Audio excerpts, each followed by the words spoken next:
Salam alaikum, Azul Fillaoun, bonjour.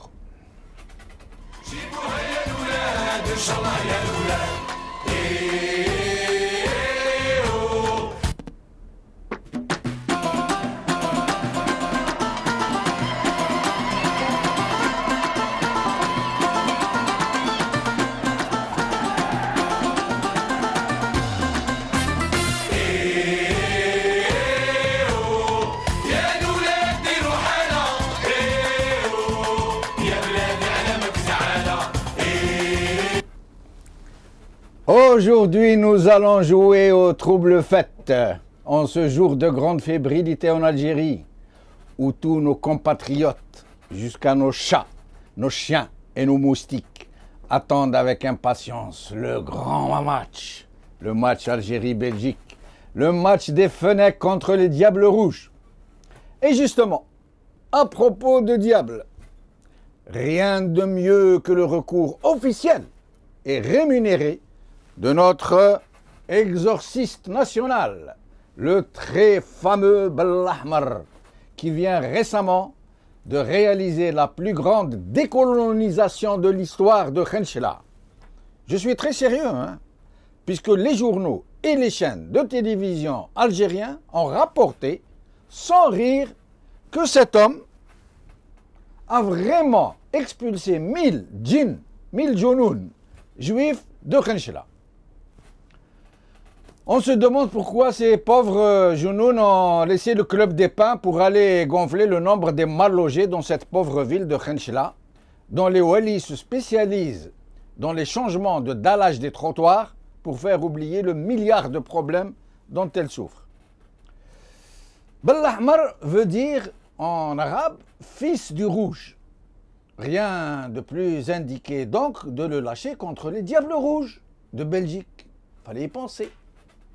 Il va en faire une bouchée et on dit même que nous allons réaliser, grâce à lui, le plus grand score du mondial, quelque chose comme 7-0 par exemple. Espérons seulement que le grand anti-djinn n'inversera pas la formule incantatoire.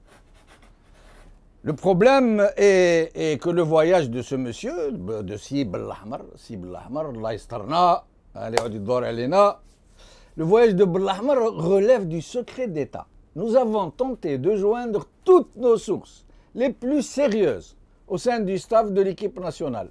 Motus et bouche cousue, comme si nous parlions d'un arsenal nucléaire que l'Algérie cacherait au reste du monde.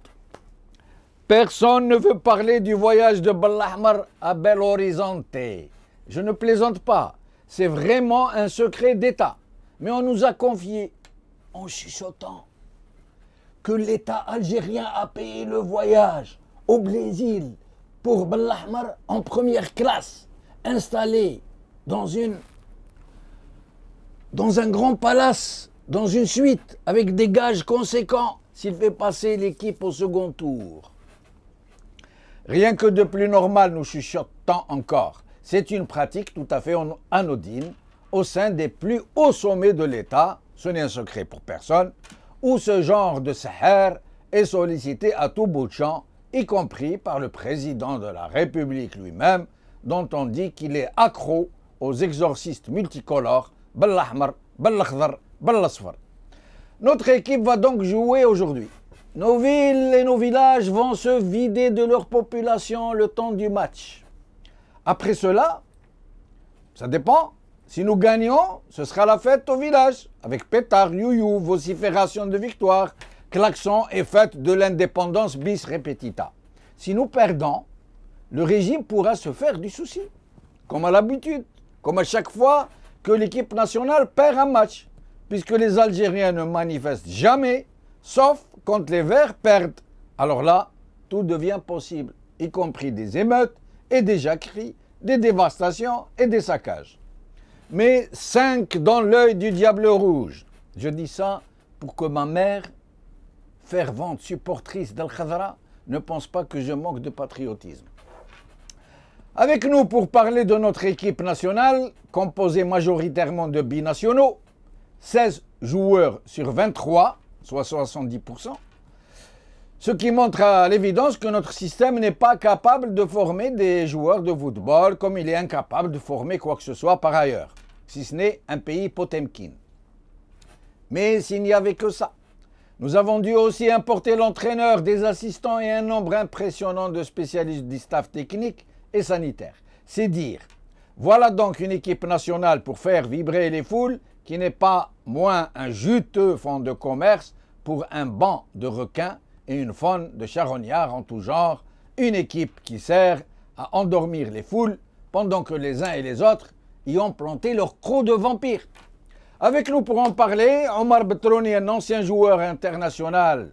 Quand le football avait une toute autre classe, quand l'équipe nationale portait très haut les couleurs algériennes, juste pour l'honneur, par des sportifs formés chez nous, par nous, avec des moyens dérisoires, souvent sans moyens du tout, puisqu'ils n'étaient même pas rémunérés, ou si peu. Des footballeurs dont nombreux ont refusé d'aller jouer dans des équipes professionnelles qui auraient pu changer leur vie. Ils sont restés en Algérie pour l'honneur. Et avec nous, Aboud Hicham aussi, journaliste et fin connaisseur du football, mais aussi et surtout de ses arcanes, de ses sombres officines. Nous n'aurons pas suffisamment de temps pour en parler en profondeur, mais nos invités tenteront de nous en dire le plus qu'ils pourront. Aboud Hicham, merci d'être avec nous. C'est moi qui vous remercie, surtout que vous me donnez le plaisir d'avoir à l'antenne Omar Betroni, notre héros national, un joueur que j'ai eu le plaisir et l'honneur de connaître ses débuts contre le CR Tmouchent, quand le Mouloudia jouait en Division 2 en 1967. Et Betroni, ce jour-là, avait brillé et depuis, il s'est illustré. Et sans oublier que Betroni Omar est l'auteur des 2 premiers titres internationaux algériens. Nous lui devons la médaille d'or des Jeux Olympiques, des Jeux méditerranéens en 1975, et nous lui devons le titre de champion d'Afrique des clubs champions avec le Mouloudia d'Alger contre le Hafia Conakry lorsqu'il marquait 2 buts alors que tout le monde désespérait de voir le Mouloudia l'emporter. Voilà, merci Jamaldine. Merci Hicham. Justement, on essaie de le joindre et il y a un problème avec son téléphone. En attendant, je vais présenter le top 3 d'aujourd'hui. Le Parisien. Vidéo mondiale 2014, Algérie, Belgique. Yes, we can. Clame Halilhodžić. Ensuite, Le Monde. Groupe H, les Belges en fanfare, l'Algérie en catimini. Et enfin, Eurosport, Mondial 2014, Belgique-Algérie, le match qui peut faire émerger un outsider. Donc, Hicham, nous sommes toujours en train d'essayer d'obtenir, de joindre Omar. Mais en attendant, que vous inspire cette rencontre, non pas de pronostic ni d'évaluation technique, mais d'une façon générale sur cet usage qui est fait de cette curieuse équipe nationale? Bon, que m'inspire une rencontre pareille? La première des choses, comme tout Algérien qui a suivi les péripéties du football algérien depuis très longtemps, aujourd'hui, nous ne pouvons pas dire que nous vibrons pour cette équipe comme nous avons vibré pour celle de 75, celle de 78 qui avait remporté la médaille d'or des Jeux africains au terme d'une finale remportée par l'Algérie contre le Nigeria, 1-0, but inscrit par Ali Béchir, autre virtuose du football algérien. On ne vibrait pas comme c'était en 82, en 86, où l'équipe algérienne brillait par des éléments purs produits du football algérien. Les Assad, Belloumi, Majer de 82-86, ou les Betroni, Benkada, Hedfi de 78, ou les Bachi, Betroni, Zenir et j'en passe, qui ont remporté la première Coupe d'Afrique des clubs champions, sont tous issus de l'école algérienne. Cette école, aujourd'hui, elle ne produit plus de footballeurs. Tout à l'heure, vous disiez, mon ami Jamaldine, que 16 footballeurs algériens sur 23 de cette équipe nationale sont des binationaux. Mais n'oublie pas aussi que 21 joueurs sur les 23 n'évoluent pas dans le championnat d'Algérie. Et les 2 qui évoluent dans le championnat d'Algérie et qui font partie des 23 sont des remplaçants. Ce sont 2 gardiens de but parce qu'on n'a pas pu avoir un autre gardien de but que Mboulhi. Ce Mboulhi qui a connu l'Algérie qu'à travers les stades. Et la première fois où il a pris connaissance avec l'Algérie, c'était en Afrique du Sud. Rappelons-nous qu'en 2010, 7 joueurs n'avaient jamais mis les pieds en Algérie et ils n'ont connu l'Algérie qu'à partir de l'Afrique du Sud. C'est vous dire que cette équipe algérienne, elle n'a que le nom. Et n'oublions pas que cette équipe d'Algérie qui se déplace à l'étranger, ces joueurs, quand ils arrivent en groupe, comme ça a été le cas dernièrement en Suisse, on a annoncé l'arrivée de l'équipe nationale d'Algérie. Et un ami policier qui travaillait à la police des frontières suisse me disait, il était étonné de les voir tous sortir un passeport français. Et il disait, où est passée l'équipe algérienne? On lui a dit, mais elle vient de passer à l'instant. Voyez-vous, c'est ça cette équipe d'Algérie. Une équipe d'Algérie qui doit beaucoup à la France pour avoir donné naissance et avoir produit ces footballeurs qui vont défendre des couleurs algériennes et nous n'avons aucun mérite, quel que soit le résultat. Mais Hicham, oui. C'est quand même incroyable parce que d'abord, nous ne dénions pas à ces joueurs d'être des compatriotes.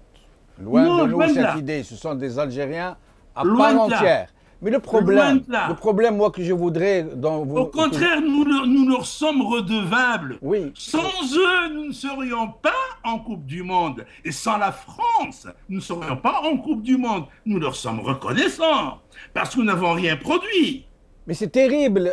Moi, ce que je ne comprends pas, on aurait eu 2 joueurs, 4 joueurs sur l'ensemble, on aurait dit, bon, c'est normal, il y a un corps qui a été formé, un fondement de l'équipe nationale, et il y a des petits apports pour enrichir. Mais le problème, c'est que 70% de l'équipe provient...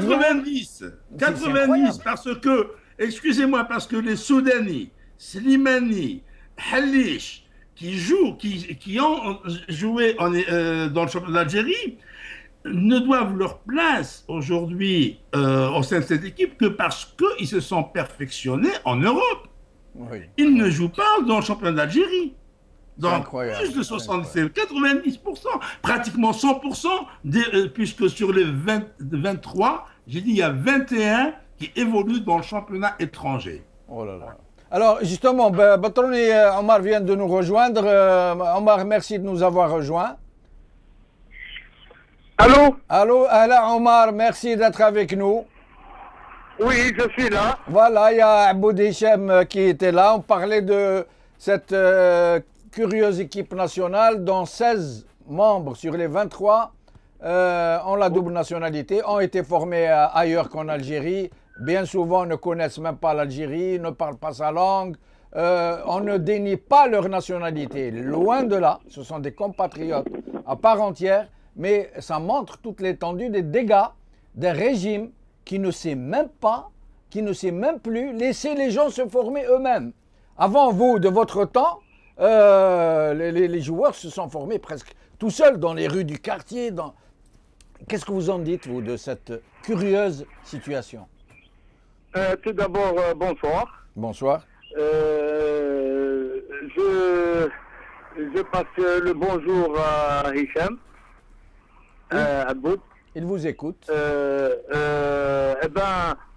que vous êtes en train de nous dire, justement, ça c'est une autre politique qui a été transformée par la nouvelle génération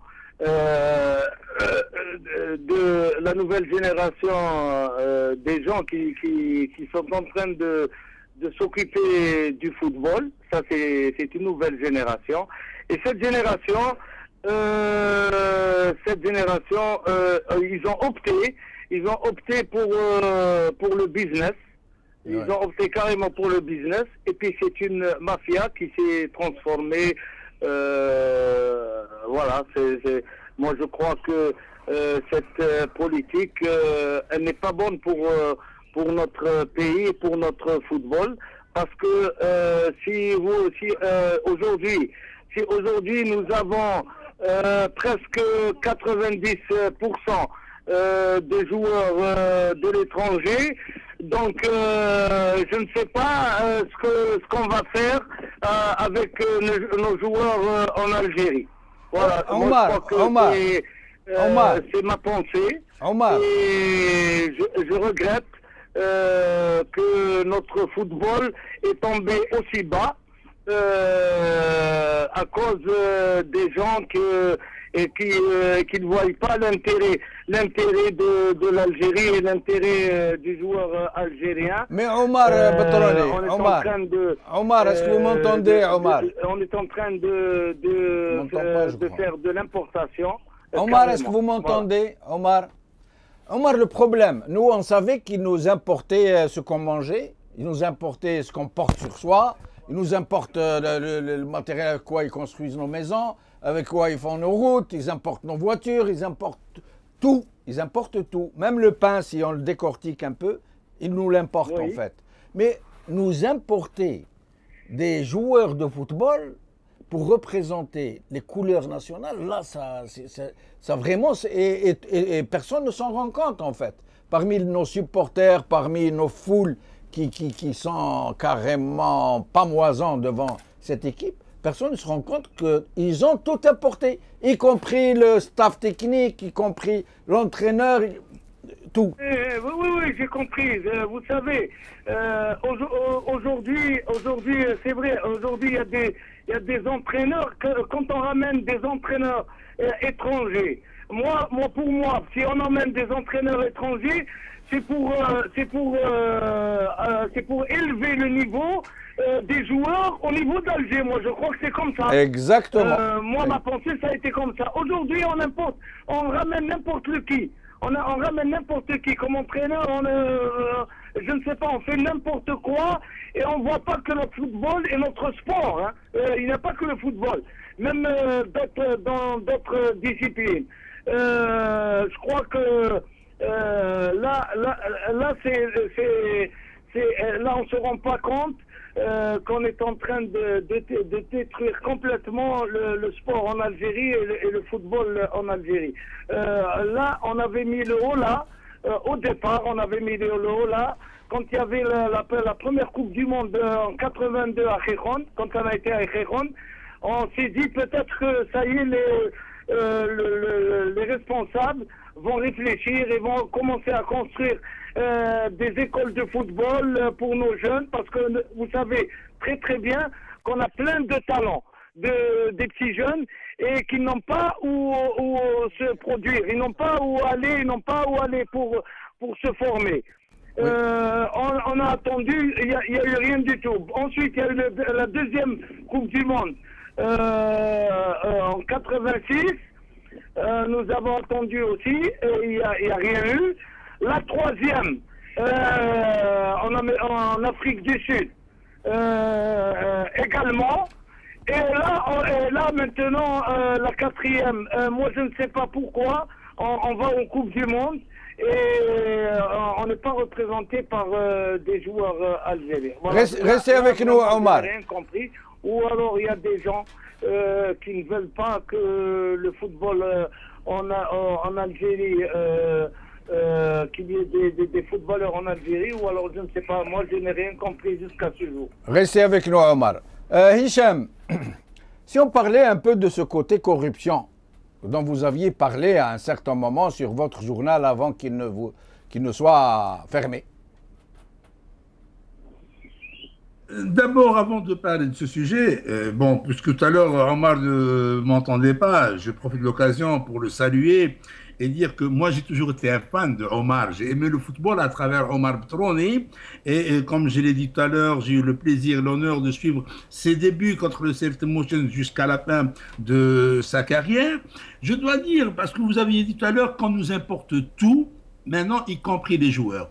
Il faudrait se rappeler qu'en 82-86, l'équipe nationale, non seulement avait produit ses joueurs, là j'ai produit ses propres joueurs, mais nous avons joué avec un équipement algérien, son ITEX. Oui. Nous sommes la seule équipe au monde à avoir participé au mondial avec un équipement sportif à 100% algérien. Et on exportait des joueurs. On exportait des joueurs. Et on exportait aussi nos produits. Ouais. Voilà ce qu'on faisait. On avait exporté Bassad, Majer, Gendouz, Ben Saoula.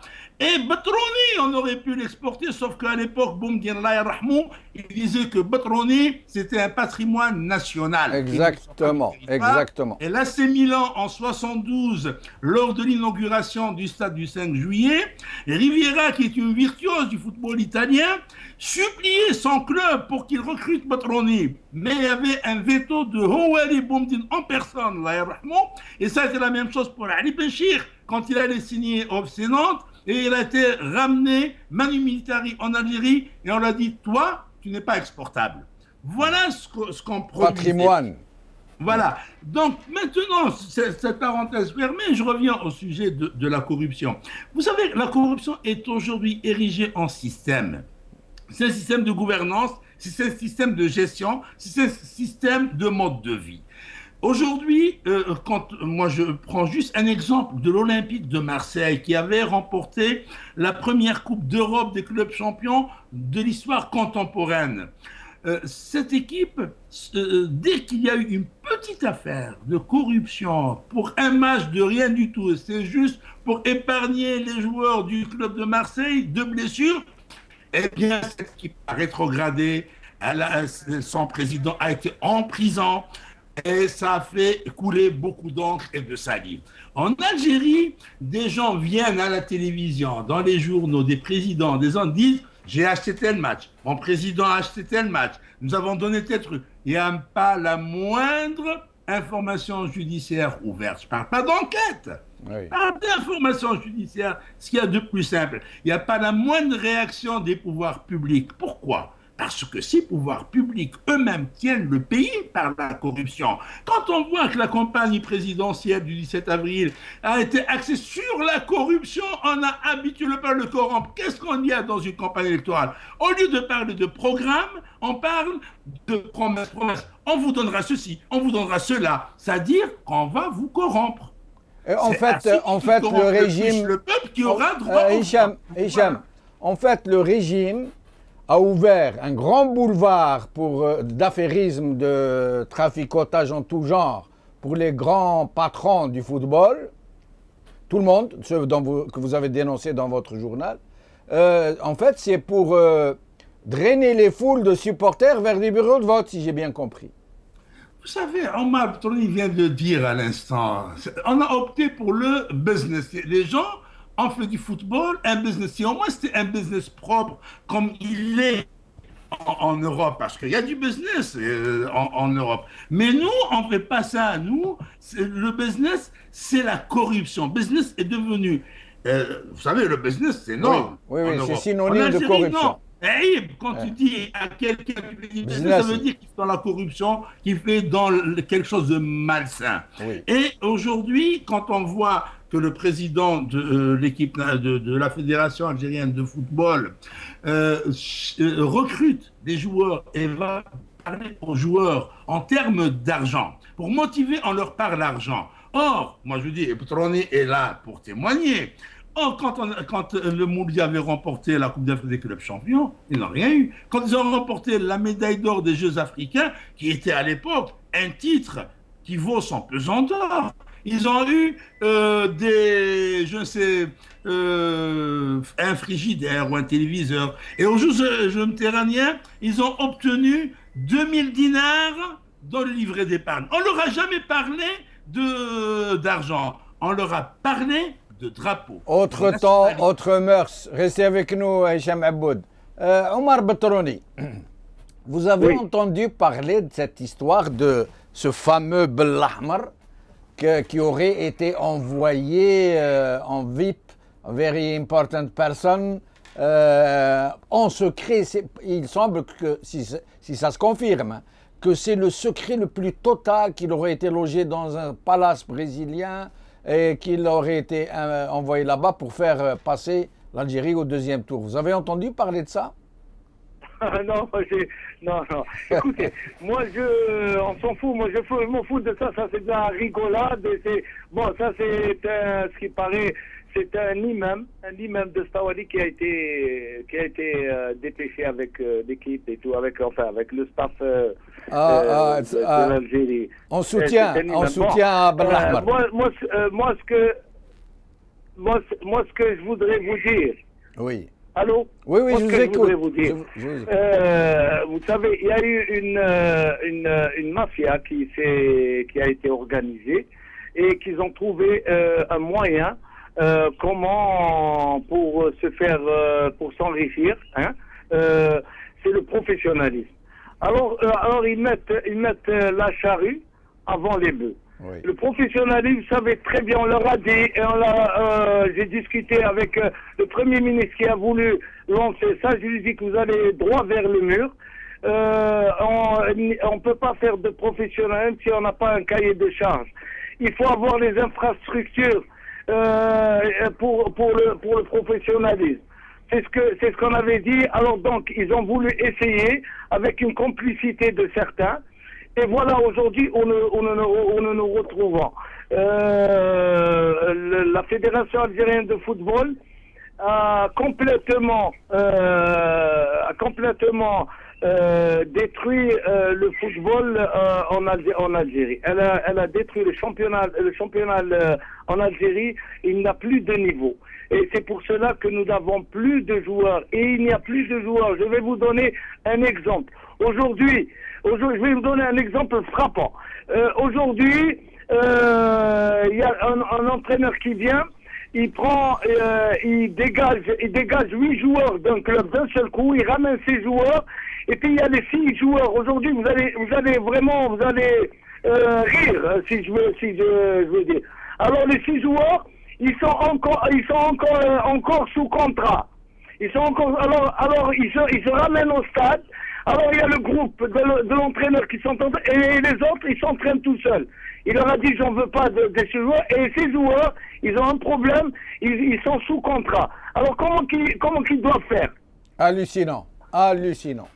Mais sinon Omar, au sujet de ces barons, ou plutôt de ces maquignons du football algérien, pourquoi sont-ils aussi proches de la présidence de la République? Qu'est-ce qui fait? Et c'est une mafia, c'est un groupe, c'est une mafia qui a été formée, qui se sont formés il y a exactement 56 ans, ils se sont formés et il y a un maître en haut qui donne des ordres. Et le football, ils sont tous à sa merci, les présidents, ils sont tous à sa merci. Aujourd'hui, quand vous allez à l'Assemblée de la fédération, vous ne trouvez aucun ancien joueur. Ça, alors moi je commence à rire. Est-ce que c'est possible de trouver aucun joueur? Donc, il a mis des gens qui sont à ses pieds. Aujourd'hui, quand il met comment dirais-je, par exemple, une loi, alors ils sont tous à ses pieds, tous ils lèvent le doigt, et c'est parti. Voilà comment que ça se passe dans le football algérien. Voilà. Vous avez une idée du nombre de personnes qui ont accompagné l'équipe nationale au Brésil? Enfin, vous savez, qui est-ce qui part en équipe nationale? Vous le savez très bien quand même. Ça, c'est les fils de Flan, c'est les présidents de club, c'est enfin tout ça. Enfin, c'est les amis, c'est les oncles, c'est les trucs qu'ils ont des affaires entre eux. C'est la grande bourgeoisie, quoi. Voilà, Rio n'a qu'à bien se tenir. C'est ces gens-là qui vont au Brésil. Et ils ne vont pas au Brésil pour voir le football. Ils vont au Brésil pour se pavaner, c'est pour aller dans les plages et faire la nouba à Copacabana Palace. Abou Deschamps, vous pensez qu'on va pouvoir aller longtemps comme ça dans ces conditions, dans tout, jusqu'au football? Ça veut dire qu'il y a une telle déglingade que même le football, maintenant on ne peut plus avoir de jeunes gars de chez nous qui s'entraînent chez nous, qui représentent nos couleurs, qui parlent notre langue, qui vivent avec nous. Ça, on va aller comment comme ça, loin? Ça va continuer longtemps? Donc ce système continue, ça va continuer. Tant qu'on ne fait rien pour changer les choses, comment voulez-vous que ça change? On va de mal en pis.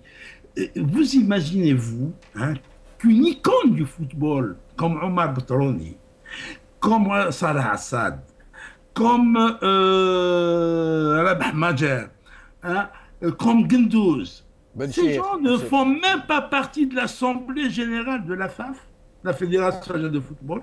Trouvez-vous cela normal? Ah, ils vont déranger s'ils les mettent. Oui, mais c'est ça. L'eau et le feu ne peuvent pas cohabiter. Des gens honnêtes ne peuvent pas cohabiter avec une mafia, ce n'est pas possible. D'abord, pour une histoire toute simple, Omar Betroni n'a pas la même mentalité que ceux qui évoluent dans le giron de Rawarawa. Autant Omar Betroni faisait vibrer les foules, Mohamed Rawarawa n'avait rien à voir avec le football. Il n'avait rien à voir ni de près ni de loin. Il était un simple supporter de l'US Alger. Et quand il voyait l'autre virtuose du football algérien, Tahir Hassan, qui évolue au Mondial d'Alger, quand il le voyait passer par le cinéma de Mougam, il l'appelait pour l'inviter à lui donner un ticket gratos pour voir un film. Voilà quelle était sa relation avec le football. Trouvez-vous normal qu'aujourd'hui, des techniciens comme Béchira, comme Aïdjoudi, comme Ali Bergani, hein, n'ont pas leur place dans le football algérien, comme Gendouzi, hein, il n'a pas sa place dans le football algérien. Omar Betroni est complètement éloigné du football algérien. Et il parle de projets de professionnalisation très sérieuse du football algérien. On ne peut pas faire de professionnalisation quand on paye des joueurs avec un sachet de plastique bourré de billets de banque déchirés, scotchés. Voilà ce que c'est les Algériens. Abou Deschamps, un dernier mot avant de nous quitter. Le dernier mot, c'est que moi, j'exprime l'espoir, non pas de voir cette équipe gagner parce que ça n'apportera rien au football algérien. Hein. J'aimerais bien, bon, pour le prestige de l'Algérie, on aimerait bien que cette équipe gagne, mais elle n'apportera rien. Au contraire, elle va encore nous engluer dans nos problèmes et ce sera toujours la fuite vers l'avant. Moi, mon souhait le plus ardent, c'est de voir ces hommes qui ont donné à l'Algérie, au football algérien, ces lettres de noblesse, c'est Bachi, Betroni, Zenir, Benchir, Iboud et tant d'autres, Majer, Gendouzi, Salah Assad et tant d'autres, c'est de les voir prendre en charge le football algérien et lui inculquer leur propre esprit, inculquer à cette nouvelle génération leur propre esprit et donner à l'Algérie ce dont elle a besoin parce que eux, ils sont riches en expérience, ils sont riches dans le cœur. Omar Betroni a joué gratuitement pour l'Algérie, il a donné gratuitement, il va continuer à donner gratuitement, mais bon, il faudrait qu'aujourd'hui, lui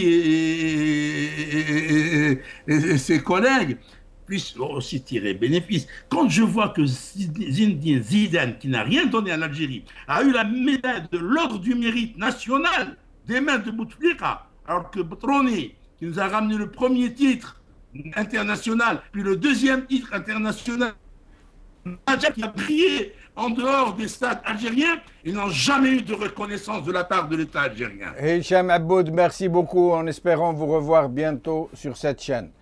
Omar Betroni, avant de vous donner le dernier mot, je vais vous donner une petite nouvelle. La mairie de, j'aimerais pas me tromper, hein, de Nantes, je crois, en tout cas une mairie française vient de prendre une mesure sécuritaire. Ils viennent de diffuser un communiqué dans lequel ils disent prendre des dispositions très sérieuses pour protéger le centre-ville, l'interdire à la circulation. Ils ont déployé des effectifs policiers, etc., en prévision du match Algérie-Belgique. C'est vous dire. Sinon, je vous laisse dire ce que vous avez envie de dire. Oui, ils viennent de prendre des dispositions sécuritaires. Roubaix, hein, c'est Roubaix, voilà, Roubaix. Ah, Roubaix. Oui. Oui. Vous avez vu, on est mal vu partout, hein, de toutes les façons, parce que, écoutez, le sport, le football, je crois que c'est vrai, on peut s'exprimer autrement, on peut crier, on peut chanter, on peut, mais pas quand même Moi, je suis désolé pour casser des voitures, pour sortir faire les fous et tout. Là, moi, on est désolé. On est désolé. Vraiment, on est désolé. Voilà. Merci. Oui, Omar, je vous écoute. Sinon, quels sont vos souhaits pour cette Coupe du Monde? Enfin, moi, je dirais pour cette Coupe du Monde, moi, je souhaiterais quand même, c'est vrai, je souhaiterais que, bon, malgré ça, on souhaiterait que notre équipe nationale fasse un bon parcours, et voilà, c'est tout ce que, sinon, parce que sinon, tout est à revoir dans notre football, tout est à revoir. Vous savez, quand on voit des anciens joueurs en Europe et au Maghreb et en Amérique du Sud, quand on voit des anciens joueurs entraîner des clubs, s'occuper des clubs, être des managers, c'est des anciens, nous ça nous fait mal au cœur quand on voit ici en Algérie des managers qui marchandent de poissons, un entraîneur marchand de légumes. Ça nous fait mal au cœur, vraiment ça nous fait mal au cœur, et on se demande où va notre football. Merci voilà. Omar Batrouni, en espérant que le football algérien saura s'entourer de gens de votre valeur qui lui ont tant donné, vous et ceux qui vous ont accompagné. Je ne veux pas vous quitter avant de vous présenter la photo de Youssef Ould Baba, Ould Dadda en vérité, qui a été condamné à 2 ans de prison pour avoir filmé des policiers voleurs. On l'a condamné à 2 ans de prison ferme. Et nous reviendrons souvent pour vous montrer cette photo tant qu'il sera en prison. Sinon, cette émission est maintenant terminée. Nous allons la quitter au son de la musique de Yelouled Dirouhala. Merci, salam alaikum, Azul Fillaoun. À demain.